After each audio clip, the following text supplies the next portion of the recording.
مرکز تخصصی دندانپزشکی آفاق با بهره‌گیری از اساتید علم دندانپزشکی در شمال شهر تهران در محیطی بسیار حرفه‌ای و تکنولوژیک به همراه طراحی داخلی آرامبخش بر اساس روانشناسی مدرن تمامی خدمات تخصصی دندانپزشکی و همچنین خدمات وابسته به آن را ارائه می‌دهد.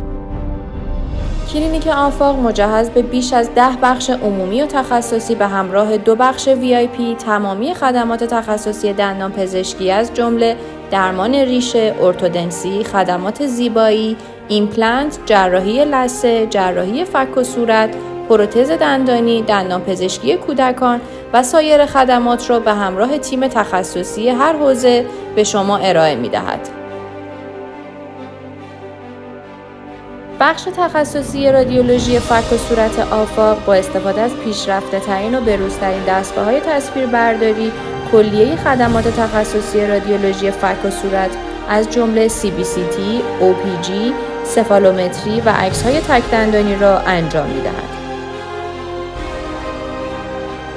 تمامی وسایل‌های غیر یکبار مصرف قبل از استفاده در چندین مرحله توسط جدیدترین و پیشرفته‌ترین دستگاه‌ها اتوکلاو و استریل میشن تا خیال شما رو بابت استریل بودن تجهیزات و عدم انتقال هر گونه بیماری راحت میکنه.